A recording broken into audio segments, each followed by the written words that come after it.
हम भी संगम जाने के लिए इस गाड़ी में बैठ गए हैं और बस वहाँ जाके हम आप सबको बताएंगे। ये देखो मुर्गे जैसे बाल निकले हुए हैं। तो आप तो मुर्गा है ही। आप मुर्गा मैं मुर्गी। कसाई कौन है? ससुर जी नहीं घाटा ना उन्होंने मुर्गा। पंडित ने जो जिसने मुर्गा मुर्गी का शादी करवाई। आ रही हाँ ने बस 3 किलोमीटर लेकर आया और हमें 4 किलोमीटर अभी चलनी है। जब संगम का दर्शन होगा, जब स्नान कर पाएंगे। बहुत चलना पड़ रहा है, कोई आगे तक जा ही नहीं रहा। इलाहाबाद विश्वविद्यालय जो हम रास्ते से जा रहे थे वहाँ पे ये पढ़ रहा है। देखिए बोर्ड, हर जगह बोर्ड लगे हुए महाकुंभ के। यहाँ से हम लोग जा रहे हैं और पीछे ये बैकग्राउंड में है मैडम माया के इलाहाबाद यूनिवर्सिटी, जिसकी शक्ल और जिसकी गुम्बद अभी दिखाएंगे। फिलहाल अभी मैडम माया की शक्ल देखिए और ये नारियल वाले को देखिए। नारियल सेहत के लिए बहुत अच्छा होता है। हेलो गाइस, अगर आप संगम आने का सोच रहे हैं तो जो पैदल चल सकता वही आए, अदरवाइज ना आए। जिसके घुटनों में कमर में दर्द रहता है, जो चल नहीं पाता वो ना आए, क्योंकि बहुत 4-5 किलोमीटर चलना ही चलना है आपको। चाहे आप ऑटो कर ले, कुछ भी कर लीजिए, आपको चलना पड़ेगा, है ना। कितना चलना पड़ रहा है? 4 से 5 किलोमीटर चलना पड़ रहा है ना। यहाँ से 5-5.5 किलोमीटर है। हाँ, चाहे आप कैब कर लो, कुछ भी। वो जहाँ पुलिस वाले की बैरिकेटर बनी है वहीं तक छोड़ते हैं, उससे आगे कोई भी नहीं छोड़ रहा।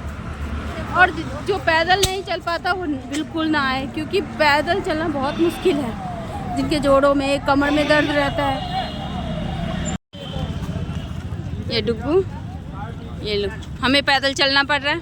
यहाँ थक गए तो उनके पापा ने कंधे पे बिठा लिया, है ना डुग्गू। अब तो पूरा संसार दिख रहा होगा ना। ओके डैडी, कंधे पे बिठा लिए। भीड़ चल रही है, देखिए लोग एक दूसरे का हाथ पकड़ के चल रहे हैं।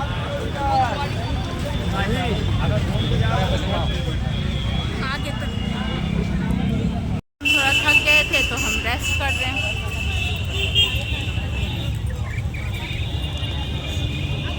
ये रहे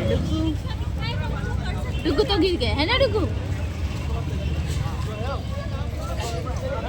ये यहाँ है।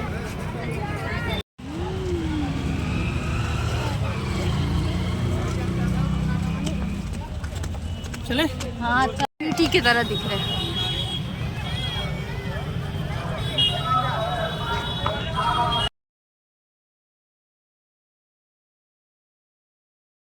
हेलो गाइस, यहाँ किसी ऋषि की प्रतिमा बनी हुई है और इसके आगे गांधी जी की इधर बनी हुई है।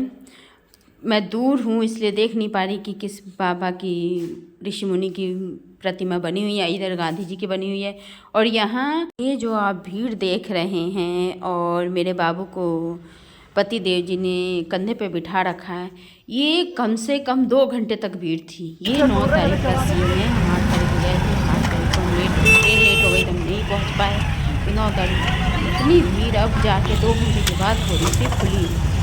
ये है कि एक साइड से गाड़ी और ये बाइक आ रही है और एक साइड से मतलब श्रद्धालु जा रहे हैं, तो भीड़ हो ही जा रही है। 2 घंटे के बाद थोड़ा हमें रोड खाली मिला, तब जाके हम थोड़ा फास्ट चले। नहीं तो 2 घंटे तक एक ही जगह खड़े रहे।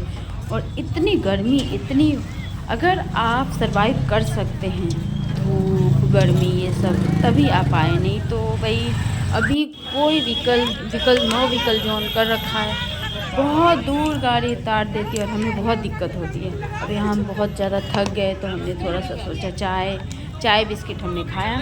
और भाई चाय बिस्किट सभी लोग यहाँ आसपास लोग बैठे हुए हैं। थकने के बाद क्या कर सकते हैं। एक मन में खुशी भी थी कि हम पैदल चल रहे हैं और कुल्हड़ में चाय पीना बहुत ही, मिट्टी के बर्तन जो होते हैं ना उसमें चाय पीना बड़ा अच्छा लगता है, मुझे तो बहुत पसंद है। ये देखिए घाटी हम लगभग पहुंच गए बहुत देरों के बाद। ये दूर से अभी दिख रहा है, ये दूर से दिख रहा है जो कि अभी हमें बहुत चलना है, हम ऊंचे पे हैं। ये नीचे का वीडियो है, मतलब यहाँ से अभी भी बहुत देर चलना है। और ये जो मिट्टी के ये टीले टीले दिख रहे हैं, ये टीले नहीं है, ये बने हुए हैं। मुझे भी दूर से लगा था कि ये टीले हैं, पर बट टीले नहीं। मम्मी और पति देव जी आगे चले गए हैं, हम दोनों थोड़े थक गए थे और डुग्गू रुक रुक के चल रहे हैं, तो हम दोनों धीरे धीरे चल रहे हैं। और ये नीचे पूरा जो दिख रहा है, मम्मी आगे पहुंच के खड़े हैं, इंतज़ार कर रहे हैं। ये नीचे से उतर के जाना है और यहाँ से सीधा है जो घाट पे आप पहुंच सकते हैं। ये जो यहाँ सीधे जाएंगे ये आपको 26 नंबर के घाट मिलेगी, सरयू। यहाँ से इसमें आप स्नान कर सकते हैं। ये भी इसमें 2 नदियों का संगम है। सरस्वती नदी तो वही लुप्त हो चुकी हैं। जो स्नान करके आ रहे थे और मंदिरों का दर्शन करके आ रहे थे, उनसे मैंने पूछा तो उन्होंने कहा कि यहाँ से अगर आप सीधा जाते हैं नीचे उतर के तो शॉर्टकट रास्ता है, अगर घूम के आप उधर से जाते हैं तो 16-17 किलोमीटर पड़ सकता है। तो यहाँ से आप जाइए, ये सीधा वहाँ से आके और घूम के जाइए। तो नहीं, अगर उधर से घूम के जाते हैं तो आपको कोई अंदाज़ा ही नहीं कि कितना पड़ सकता है। सबको अंदाजे से बता रहे सब कि कितना पड़ सकता है, किसी को एग्जैक्ट नहीं पता। शॉर्टकट रास्ते से आए, चल सकते तभी आए, क्योंकि व्हीकल का कोई सुविधा नहीं है। इस टाइम का नहीं है, जब ये कुंभ खत्म हो जाए तब रहे सब कुछ होगा, अभी कुछ भी नहीं है। जिनको जोड़ों का कमर का दर्द है वो सर्वाइव नहीं कर पाएंगे। हम भी पहुंचने वाले हैं। से सीधे जाके और कौन से चौराहे से मुड़ना है, दूसरे चौराहे से दाएं मुड़ना है और संगम का रास्ता आ जाएगा। हाँ संगम, अब संगम के घाट का रास्ता। और ये जा रहे हैं, हाँ शिविर लगे हुए देखिए, ये सारे आप रुक सकते हैं। देखिए कितना, ये पहला चौराहा है, इसके आगे जो चौराहा आएगा वहाँ से मुड़ना। टीला दिख रहा था पर रेत का टीला नहीं है, बना हुआ है।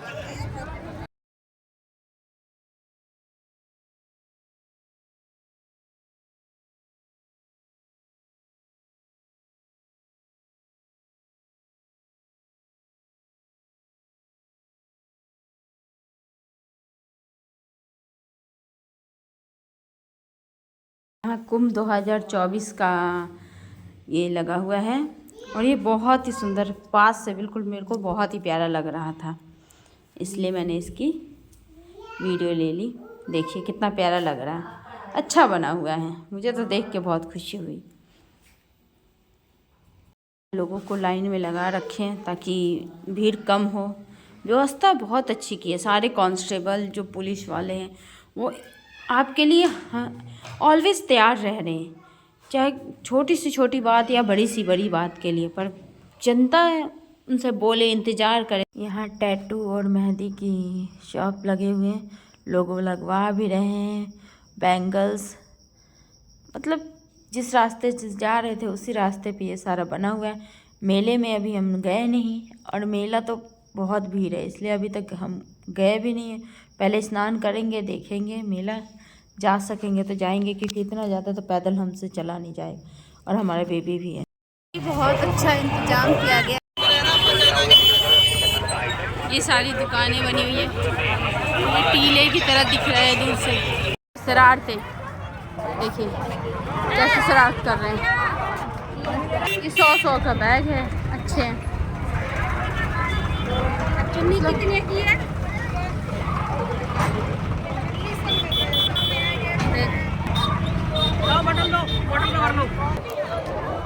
ये लोगों के रहने के लिए सारा बनाया गया। हाँ क्या कर रहे हो भाई? देखिए इतना चल के पता नहीं कितना किलोमीटर, इतना चले ना, सुबह से चल रहे हैं। फाइनली पहुंच गए। भैया ने हमें खिलाया। फाइनली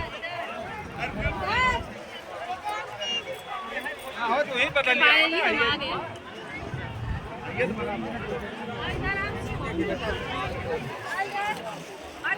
और वो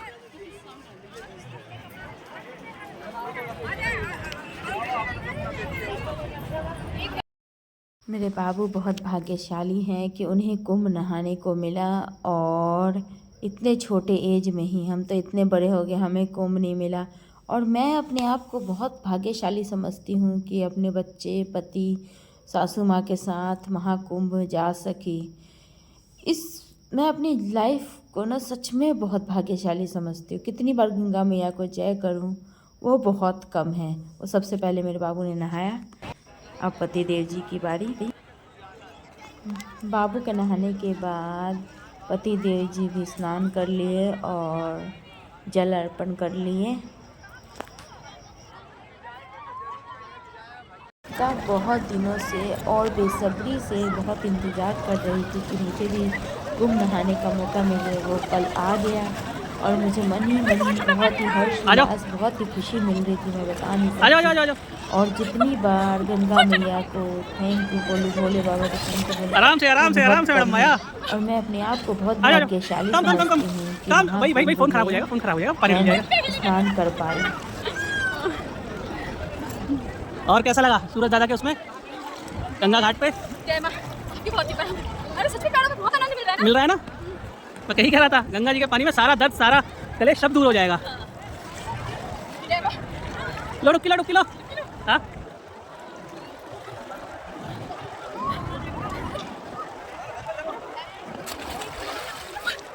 भी आ गए महाकुंभ, और ये हम संगम में स्नान कर रहे हैं। और स्नान करते हुए इस अमृत, क्या कहते हैं, अमृत गिरा था तो अमृत बराबर फल ले रहे हैं। और आप जरूर आए। जब हम आ रहे थे तो ऐसा लगा था हम क्यों आए, इतना दूर है, बहुत चलना पड़ रहा है। बट गाइस इसमें जैसे हम मैंने डुबकी लगाए ना, सारे भूल गई, सच्ची में बहुत आनंद है। सारे दुख दर्द परेशानी से सबसे आराम। कि वो पानी में पैर डालते ही ना ऐसा लगा कि बस कुछ याद ही नहीं है कि हम कितना दूर चल के आए, कुछ भी नहीं। इसीलिए गंगा मैया आपकी जय हो। आप सब आए और डुबकी लगाएं। गाइस अगर आप महाकुंभ जा रहे हैं तो चुन्नी, प्रसाद और पीतल तम्मा का लोटा, नारियल, सिंदूर, ये सारी चीज़ें ज़रूर लेके जाएं और गंगा मैया को अर्पण करें, चढ़ाएं। क्योंकि जो भी पंडित हो कह रहे हैं कि बहुत शुभ है और शुभ माना जाता है। हमें ज़्यादा कुछ पता नहीं था, तो मैं सबसे पहले चुन्नी और प्रसाद लेके गई थी, जो घर से जो मेरे को लगा वो मैं लेके गई थी। उसके बाद वहाँ देखा कि सब लोग लोटा, नारियल और वो जो तांबे का था वो मतलब गंगा जी में छोड़ रहे हैं, तो हमने भी लेकर बाद में छोड़ा। पर सबसे पहले मैंने चुन्नी और प्रसाद ही, बीच में यहाँ पे टीले बना हुआ था, लोगों ने पूजा कर रखी थी, तो मैंने भी यहाँ कर लिया। और यहाँ पानी कम था तो मैं भी आके कर ली। और गंगा मैया को पूजा करके इतना खुशी मिल रही थी सच कहूँ तो। और दिया तो जला ही नहीं, क्योंकि बीच में था तो किनारे जाके दिया मैंने जलाया और ये सारी चीज़ें की। और आप अगर जाने का सोच रहे हैं तो ये सारी चीज़ें आप ज़रूर लेके जाएं। वहाँ जो बेचने वाले हैं बहुत महंगा दे रहे हैं सारी चीज़ें। और गंगा जल भरने का जो वो होता है, जो केन लेके जाते हैं, वो भी बहुत महंगा दे रहे हैं। तो इसलिए आप घर से ही लेकर जाएं। अगर ये आपको जानकारी अच्छी लगी हो तो मेरी वीडियो को लाइक, शेयर, सब्सक्राइब ज़रूर करें और हमें भी सपोर्ट करें। प्लीज़ यार हमें भी सपोर्ट कीजिए, हम भी आगे बढ़े। ताकि करने के बाद आ रही थी तो पति देव जी ने बीच में रोक लिया और फिर हम दोनों ने डुबकी लगाए। और फिर मैं वहाँ से जो सामान था पूजा का वो लेकर आई। मेरे पति देव जी भी कह रहे कि हमने साथ में नहीं लगाया, अलग अलग नहा लिए थे, तो हमने फिर साथ में डुबकी लगाया। और ये देखिए मस्ती कैसे आ रही भी, थोड़ी सी मस्ती कर ली। और आ रही थी तो पति देव जी इधर से गंगा जल फेंकने लगे मेरे ऊपर। तो मैं कहाँ कम थी, मैं भी फेंकने लगी उनके ऊपर। और खूब हम दोनों ने मस्ती की। गाइस, अगर आप कुंभ जा रहे हैं तो आप ज़रूर ये तांबे का लोटा और उसमें फूल, सिंदूर, सारी चीज़ें प्रसाद डाल के और नारियल और दीप गंगा माँ को ज़रूर चढ़ाएं। इससे आपका स्नान पूरा होता है और शुभ भी माना जाता है। जो भी मनोकामनाएं होती है गंगा मैया पूरी करती हैं, तो इसलिए आप ये सारी चीज़ें लेके जाएं। और अगर ये आपको जानकारी अच्छी लगी है तो आप मेरे इस चैनल को सब्सक्राइब करिए, लाइक करिए, शेयर करिए और हमें भी सपोर्ट कीजिए। हर हर गंगे।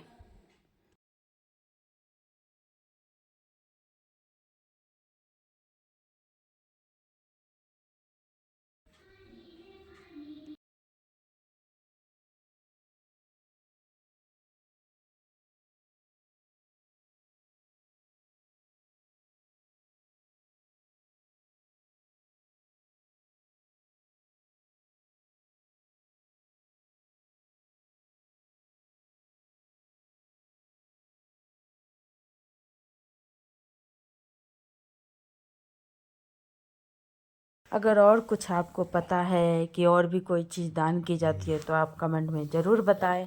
अब तो मैं कुंभ होके आ गई, कोई और इसका लाभ उठा सके तो मुझे बहुत खुशी हुई होगी कि मेरी वीडियो के थ्रू किसी और को भी लाभ हुआ। तो आप ज़रूर बताएं। मुझे ज़्यादा कुछ पता नहीं था, जितना पता था उतना मैंने किया। और गंगा मैया आप सबकी इच्छा पूरी करें, आप सब जाएं ज़रूर। गंगा मैया की पूजा मैंने पहली बार की थी शादी के बाद। मुझे इतनी खुशी हो रही थी सच में कि हाँ, मुझे ये अवसर मिला। मैं अपने आप को बहुत भाग्यशाली समझती हूँ कि इस महाकुंभ का आनंद मैंने उठाया और गंगा मैया की पूजा की। मुझे सच में मन ही मन इतनी खुशी हो रही थी कि मैं बता नहीं सकती। सच में आप लोग ज़रूर जाएं, पर जो ज़्यादा भीड़ हो रही है उससे आप बचें, क्योंकि भाई अपनों को खो के महाकुंभ स्नान कर नहीं सकते। आप ऐसे टाइम पे जाएं कि भीड़ भाड़ ना हो। बहुत ज़्यादा भीड़ तो चली रही है। हर नहाना हो गया और कुंभ नहा के अब हम लोग घर जा रहे हैं। ये हम सभी ने श्री राम का टीका भी लगवा लिया, चंदन लगवा लिया है, ठप्पा लग गया कि हम जय श्री राम भक्त हैं। और 144 साल बाद वाले कुंभ का फ़ायदा हम लोगों ने ले लिया है, आगे किसी को मिलेगा नहीं। जी बोल रहे थे कि आगे की जनरेशन में मिले या ना मिले, इसलिए कुंभ का फ़ायदा आप सब ज़रूर उठाएं। त्रिवेणी संगम का ये आप नज़ारा देख रहे हैं, इतना अच्छा लग रहा था। ये वीडियो थोड़ी अच्छी नहीं हो पाई है, पर इतना प्यारा लग रहा था। देखिए सूरज डूबते हुए, कितना देख के ऐसा लग रहा था कि सच में हम तो घर में होते देख नहीं पाते, पर वहाँ हम देख पाए। बहुत ही खुशी हो रही थी। हमारा नहाना सब कुछ, टीका का सब कुछ हमारा हो गया था, पूजा पाठ हो गया था। अब हम जा रहे थे स्टेशन की ओर। हम जब 8 तारीख को गए थे और 9 तारीख को हमने स्नान किया था, उस टाइम मतलब इतनी भीड़ नहीं थी। घाट पे भीड़ तो नहीं थी, पर स्टेशन पे तो बहुत ज़्यादा भीड़ थी। हमें स्टेशन पे इतना ज़्यादा चलना पड़ा और मैंने वहाँ वीडियो भी शूट करवाया। स्नान के बाद हम सब ने दान किया। ये डुगू से दान करवा रहे हैं, क्योंकि स्नान के बाद आप दान ज़रूर करें, जो भी आपकी इच्छा हो, चावल, गेहूँ, पैसा। मतलब दान करने से ये कहते हैं कि जो हमें फल मिल जाता है, जो हम कामना करते हैं, जो हमारी इच्छा होती है, तो इसलिए आप ज़रूर दान करें। वो मेरे बाबू पैसे दे रहे हैं, गिरा नहीं, देखिए सब लोग दान कर रहे हैं, तो आप ज़रूर कुछ ना कुछ लेके जाएं और दान कीजिए। स्नान के बाद ज़रूर कीजिए, क्योंकि भाई कहते हैं कि आप कोई भी तीर्थ स्थान पे जाते हैं तो दान करते हैं, तो उससे आपको सारा फल आपको मिलता है। और बड़ों को आशीर्वाद ज़रूर लें, जो भी आपके सास ससुर जो भी हैं उनका आशीर्वाद ज़रूर लें। हाँ, कुंभ से आप सिंदूर ज़रूर लेकर आएँ, क्योंकि सुहागिनों का वो सबसे बड़ा गहना है। और कुछ आप ना ला सके, जो भी जाते हैं सिंदूर और गंगा जल तो ज़रूर लाते हैं। हम भी वही गंगा जल और सिंदूर जरूर लेकर आए। अब हम वहाँ से थक चुके थे, तो इसलिए हमने बाइक किया। और बाइक वाले इतने मांग रहे हैं कि मत पूछिए, बहुत ज़्यादा। और यहाँ पे हम पहुँच गए बाइक से। 500, 600, 1000 रुपये, इसलिए आप इससे बचें और टाइम पे जाएं कि ताकि आप चल सके, क्योंकि हर कोई इतना पे नहीं कर सकता जितना वो मांग कर रहे हैं। वो वहाँ के लोग बहुत फ़ायदा उठा रहे हैं, क्या कर सकते हैं, हम इतना चल नहीं सकते तो लेना पड़ रहा है। स्टेशन के पास ये थोड़ा दूर पे है, 3-4 किलोमीटर पे, वहाँ से हमें 4 किलोमीटर स्टेशन पे पैदल जाना है। बहुत इतना थक चुके थे कि अब मन कर रहा था कि यहीं ठहर जाए। पैदल चलते चलते ये रास्ते में शिव जी की देखिए कितनी अच्छी बनी हुई है। यहाँ पर बहुत ही बड़ा था, मतलब सारे अच्छी तरह जो योगी जी कर रखे हैं, देख रेख सारी व्यवस्था बहुत ही अच्छी है। जनता सब्र रखे तो उनको कुछ नहीं होगा, पर जनता सब्र रखती नहीं है, तेज़ी से जाती है कैसे भी, कहीं से भी रास्ते से। तो इसलिए आप इस ब्लॉग को पूरा देखिए, लाइक शेयर सब्सक्राइब जरूर कीजिए।